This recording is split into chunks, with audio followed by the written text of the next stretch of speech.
Greetings and konnichiwa, and welcome back to the Onyx Tavern Vlog series on Power Rangers Dino Charge. I'm your host, Rick the Barkeep, and today we're going to be talking about Episode 5, Breaking Black. So for the first time in the series, 5 episodes in, we have an episode dedicated to Chase, our Black Ranger. And, it's about time because it's really hard to kind of gauge him in the series so far. And the episode does let us know things about him, but I don't think it fully explores Chase in the way I think it should. Now, I do want to go ahead and point out that part of the problem with the way this episode kind of handles Chase and lets us into his character also has to do with the focus of the episode. This episode seems like it's not really focused on what it wants to go ahead and do, because we have this plot about Chase's character. We have this plot about Chase being under mind control. We have them trying to figure out a new weapon. We have the introduction of the Parazord. There are a lot of things that are going on in this episode, and because of that, I think we lose focus a little bit. And I'm going to point out that this episode was written by 3 different writers, and I think that's probably going to account for what's going on here. The fact that we have 3 different people writing this script. Who knows what really kind of happened during the writing and production process of this, but it just seems like it's a little bit hectic. They throw too many things in there for us, and it's really kind of a mess, but it's not a bad episode because of that. It's just an unfocused episode. So let's talk about the episode in general. So basically the episode is about Chase. He's protecting his friend's curio shop.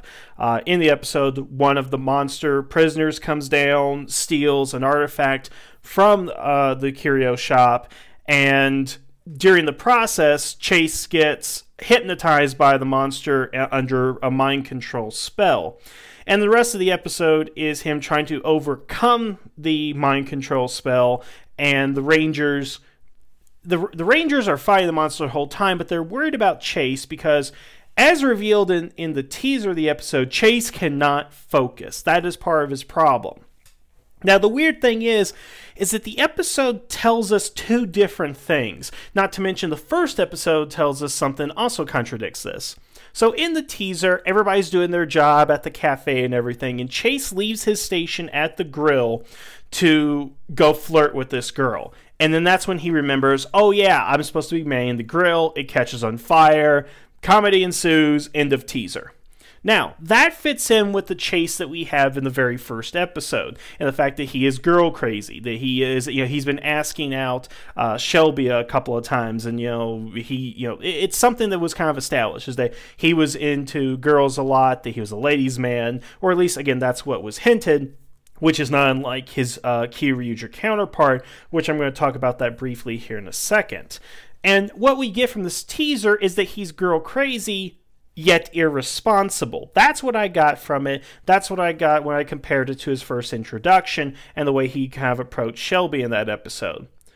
But after the teaser, once we actually get into the meat of the episode, it's not so much that he's irresponsible and concerned with girls, it's that he lacks focus. Not to the extent that he has ADD or anything like that, but he can't concentrate on a particular task. So in this case, he couldn't focus on, cooking and checking his phone out, or, chatting with the girl and all that.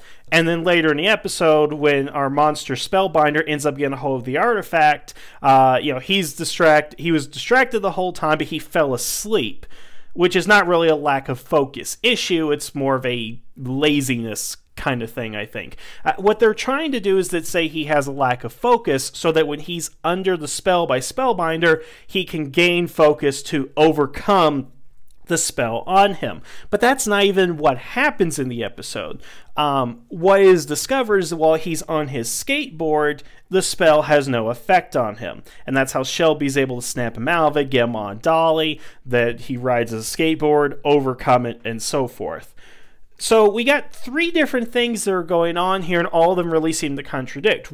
The girl crazy, irresponsible in the teaser, unable to focus, being lazy, asleep, whatever, and he can concentrate while he's on his skateboard. And the only thing I can understand about him being able to concentrate on his skateboard is it takes a lot of focus to do that.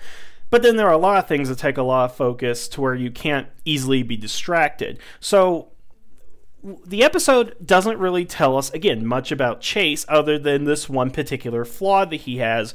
But I think they're kind of confused on that flaw, which again is why I said there are three writers on this, and that's where we kind of got messed up.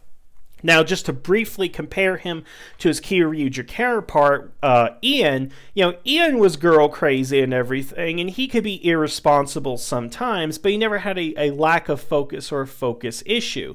So what it seems to me that they're trying to do with Chase really is a watered-down version of Ian, but they're trying to add something else to the character. And the thing is, Ian worked well the way he did. What we gave him in his episode, which this is based on, was a motivation of why he wants to defeat Spellbinder because he killed his friend. We don't really have a motivation or anything from Chase here other than the fact that he's under mind control. And what is motivating him to stop being under mind control? Nothing really, other than he needs more concentration to ride his skateboard. And he doesn't even resolve this personality problem. Yeah, at the end of the episode, he takes up the mopping, the janitorial duties, but I don't see that he's overcome any of the problems that he had beginning at the episode, at the beginning of the episode. So I'm really bothered by what they've done here. Again, maybe Judd Lin wrote the first draft and other people got in and changed a few things, but again, it just seems like it's a little bit of a mess, and they weren't sure where they were going on this.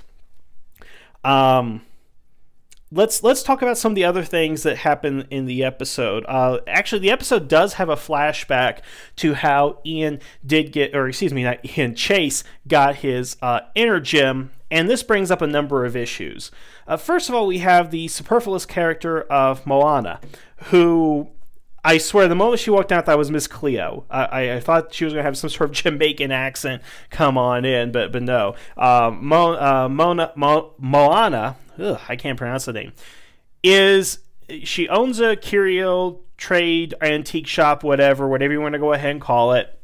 And she is from New Zealand, just like Chase. Now, here's the odd thing. They don't actually know each other because they both knew each other in New Zealand. According to the flashback, Chase just happened to be sitting outside of the shop when her baby carriage started rolling away. That's how they originally met, because he saved the occupant of the carriage, and we're going to get to that here in a minute as well. So it's a very big coincidence that you run into somebody from your home country by accident, basically. Now, I'm not one to talk because I ran into another dude from Kentucky while in Kyoto. That was kind of a weird thing. Nevertheless, it seems rather contrived for this particular episode. Because not only do we find out that that's how they met, but the reason he got the Energem is because of this Miss Cleo want-to-be. Because, okay, so here's what happened. The baby carriage runs away. Chase is able to save the carriage.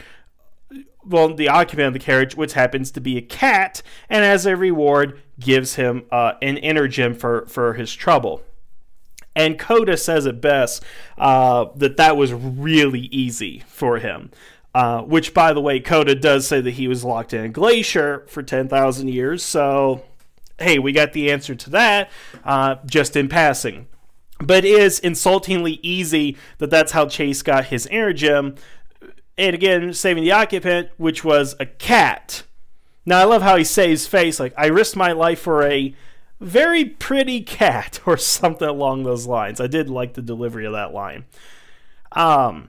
But again, it seems insultingly easy that that's how it happened. And not only does he happen to be in front of a store owned by a New Zealand person who has the Energem and saves this cat and all that, it just seems so contrived the way that happened.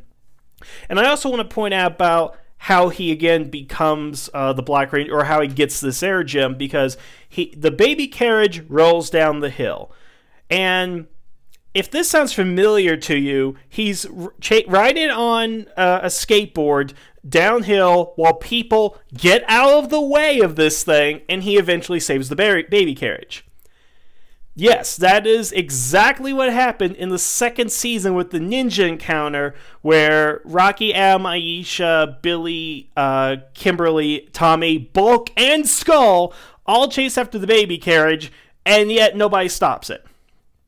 Now, basically you're telling me that the reason he was chosen to be the Black Ranger, or what precipitated his getting the inner gem, was to save a baby carriage, which in this case had a cat, which I don't know why it was a cat. If you put a baby in it, it would make a little bit more sense, because then what he did was much more noble than saving a cat, whatever.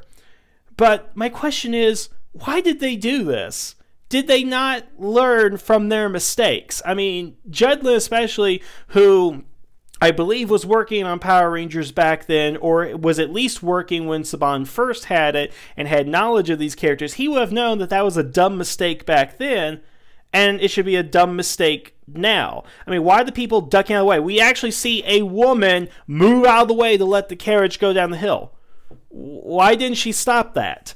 I mean, you could get away with that back in the Mighty Morphin era. I get that. But now, in the Neo Saban era, you can't do that. You can't just say, oh, person moves out of the way carriage so our hero can save that. That should have been over within 2 seconds, but no, it was a long extended sequence. I don't know why they didn't learn from their mistakes, because again, it's not like this has never happened in the history of Power Rangers. This is something that has happened within Power Rangers canon and has been handled as being idiotic. So I just don't, I really don't get that. Let's take a look right here. A couple of other things that are going on in this episode.